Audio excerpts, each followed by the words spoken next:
Hi friends, எல்லோரும் எப்படி இருக்கீங்க? இன்றைக்கி நம்ம பார்க்க போகிற ரெசிபி என்னென்னா மலேசியன் கனவா கிரேவி. மலேசியன் ரெசிபி ஃப்ரெண்ட்ஸ் இது. சரி வாங்க இது எப்படி செய்யணும்னு பார்ப்போம். கிச்சனுக்குள்ளே போகலாம்.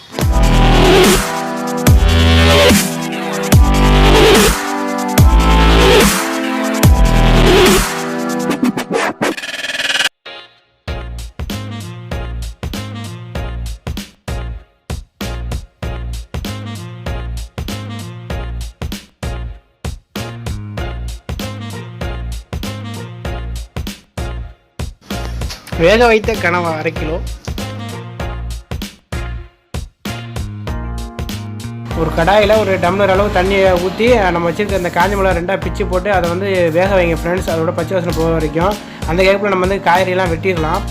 அப்புறம் அதை ஆற விட்டு அதை வந்து நல்லா வந்து அரைச்சிக்கிறங்க. நல்லா சட்னி மாதிரி நல்லா வந்து அரைச்சிக்கிறங்க அதை. அப்புறம் ஒரு கடாயை எடுத்து இந்த கடாய் ஹீட் ஆனதுக்கப்புறம் 100 ml ஆயில் ஊற்றுங்க ஃப்ரெண்ட்ஸ். அந்த ஆயில் ஹீட் ஆனதுக்கப்புறம் நம்ம வெட்டி வச்சுருக்கிற பூண்டு, தக்காளி, வெங்காயம் எல்லாத்தையும் போட்டு நல்லா கோல்டன் நல்லா அது வதங்குற அளவு, பச்சை வாசனை போய் வதங்குற அளவு நல்லா வதக்குங்க அதை.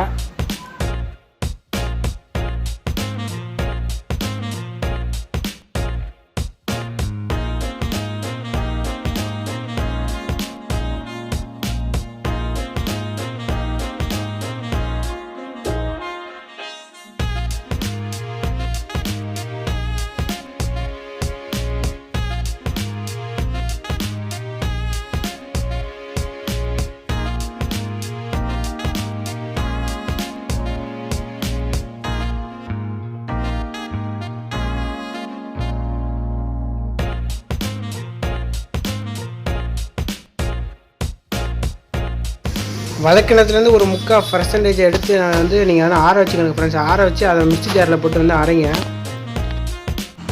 நல்லா சட்னி மாதிரி அரைக்காமல் கொஞ்சம் குறைன்னு அரைச்சிக்கிறங்க ஃப்ரெண்ட்ஸ். அரைச்சதுக்கப்புறம் அதையும் நீங்கள் வந்து மறுபடியும் அடுப்பை ஆன் பண்ணி அதை அப்ளை பண்ணி நல்லா வந்து வதக்குங்க. இல்லை நம்ம தண்ணி ஊற்ற போகிறதில்ல, எண்ணெய் தான் எண்ணெயும் அதில் உள்ள ஈரப்பதம் தான். நல்லா கீழே வந்து அடி பிடிக்காமல் நல்லா வதக்குங்க. இப்போ நம்ம வச்சுக்கிற பச்சை மிளகா அதில் போட்டு நல்லா வதக்கிக்கிறங்க.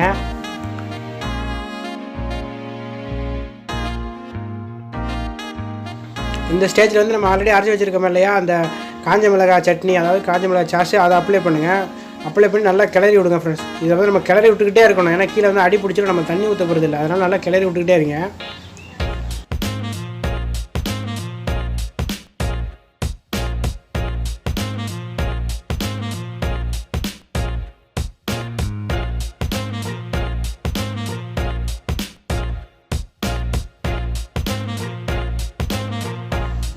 இந்த ஸ்டேஜில் வந்து நம்ம கனவை வந்து அப்ளை பண்ணிடலாம். 1/2 kg கனவாவை.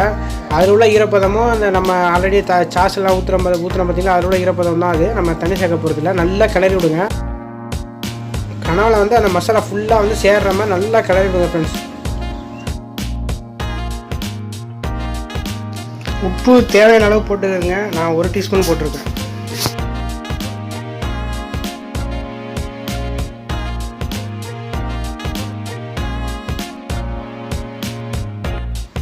நல்லா கிளறி விட்டு இப்போ மூடி வச்சுருங்க.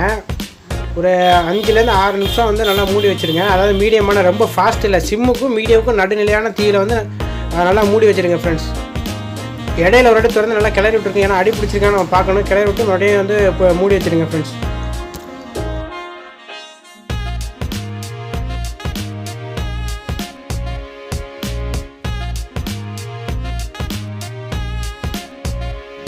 இந்த ஸ்டேஜில் நம்ம வச்சுருக்க டொமேட்டோ சாஸை வந்து நம்ம அதில் அப்ளை பண்ணிடலாம். ஒரு ஸ்பூன் யூஸில் பார்த்தோம்னா ஒரு 3 டீஸ்பூன் வரும் ஃப்ரெண்ட்ஸ். அதை ஊற்றி நல்லா வந்து அப்ளை பண்ணி நல்லா கிளறி விடுங்க ஃப்ரெண்ட்ஸ்.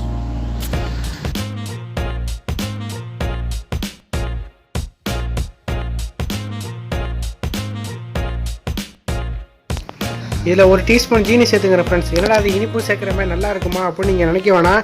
ஏன்னா நம்ம வந்து இதில் வந்து தக்காளி ஆட் பண்ணியிருக்கோம். அது வந்து புளிப்பாக இருக்கும். டொமேட்டோ சாஸ் அது புளிப்பு மற்றும் உரப்பு அது டேஸ்ட்டாக இருக்கும். உங்களுக்கே தெரியும், க்ரீன் சில்லி ஒரு டேஸ்ட்டாக இருக்கும், ரெட் சில்லி ஒரு டேஸ்ட்டாக இருக்கும்.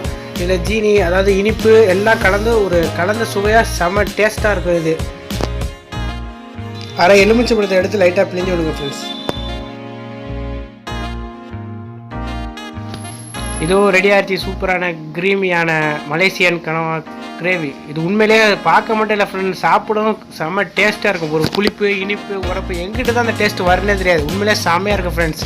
இந்த சூப்பரான ரெசிபியை உங்கள் வீட்டில் எல்லாருக்கும் செஞ்சு அசத்துங்க. உண்மையிலேயே சூப்பராக இருக்கும். மேலும் ஒரு அசத்தலான அடுத்த ரெசிபியோட உங்களை சந்திக்கும் வரை டாட்டா பாய் பாய்.